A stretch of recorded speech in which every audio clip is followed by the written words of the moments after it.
सुनने को मिला। आगे अभी क्या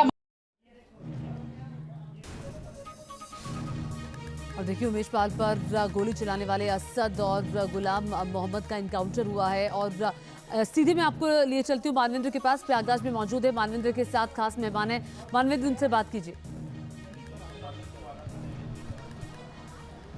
जी बिल्कुल, हमारे साथ अनुपम मिश्रा जी हैं जो कि वरिष्ठ पत्रकार हैं, उनसे समझेंगे। उन्होंने इस मामले पर को काफ़ी नज़दीक से देखा है।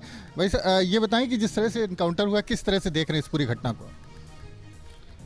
देखें, जिस तरह से ये वारदात हुई थी उमेश पाल वाली, जिसमें ना सिर्फ दिन दहाड़े हत्या हुई थी, हत्या तो पहले भी होती रहती है, लेकिन पुलिस वाले जिस तरह इसमें मारे गए, एक को गाड़ी में भून दिया, दूसरे को मारा, फिर दौड़ा के गली में मारा, तो पुलिस वालों की जो हत्या हुई थी वो शासन को सीधी चुनौती थी।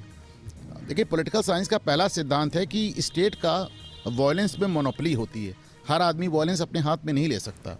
और ये शासन को, और बात देखिए योगी आदित्यनाथ की भी नहीं है, अगर आज की तारीख में अखिलेश यादव, मायावती, मुलायम सिंह यादव कोई भी मुख्यमंत्री होते तो वो इतना ही घेरे में होते और इतना ही परेशान होते, और शायद उनकी कार्रवाई भी वही होती जो अभी हुई है। क्योंकि ये पूरी सत्ता को चुनौती है, शासन को चुनौती है, सरकार को चुनौती है। और जाहिर सी बात है कि मतलब इसके बाद इसका एक आपने देखा कि अतीक अहमद के 44 साल के कैरियर में पहली बार उनको सज़ा होती है। गवाह नहीं मिलते थे तो पलट जाते थे, वकील नहीं आते थे, कोर्ट्स नहीं सुनती थी। आपने देखा कि किस तरह हायर जुडिशरी भी इनका मुकदमा सुनने से कतराती रही है। तो और अब पुलिस वाले भी मारे जा रहे थे। तो ना ये पाकिस्तान है और ना पाकिस्तान इसे कोई बनाना चाहेगा। तो एकदम एक अनार्की का माहौल था।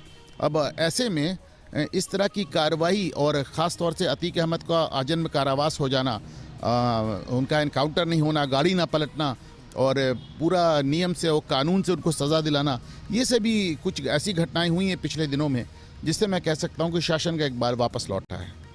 अभी भी 3 शूटर और पकड़ से बाहर हैं। जो असद है वो हालांकि एक कह सकते हैं कि अतीक परिवार का पहला कोई ऐसा आदमी है जो मारा गया इनकाउंटर।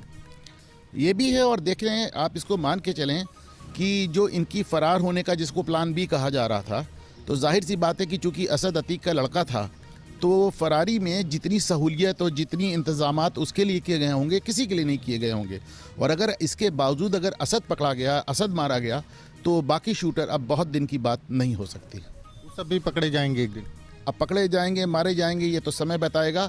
लेकिन अगर असद तक पुलिस पहुंच गई तो बाकी शूटर पुलिस की पकड़ से बहुत दिन बाहर नहीं रह सकते।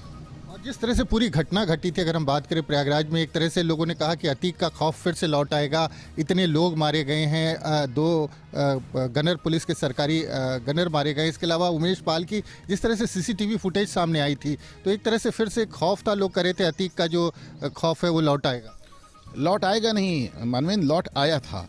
आपने देखा था जीशान लगातार वीडियो पे आ रहा था, आपके चैनल पे आ रहा था, और कह रहा था कि मैं मान के चल रहा हूँ कि मेरी ज़िंदगी अब कुछ दिनों की मेहमान है।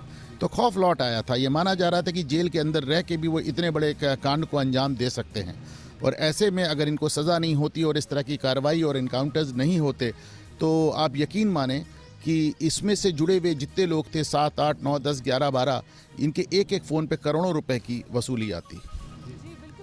अब कह सकते हैं कि अब लोगों को थोड़ी सी लोगों का विश्वास भी बढ़ा है, क्योंकि जिस माफिया राज की बात पहले हुआ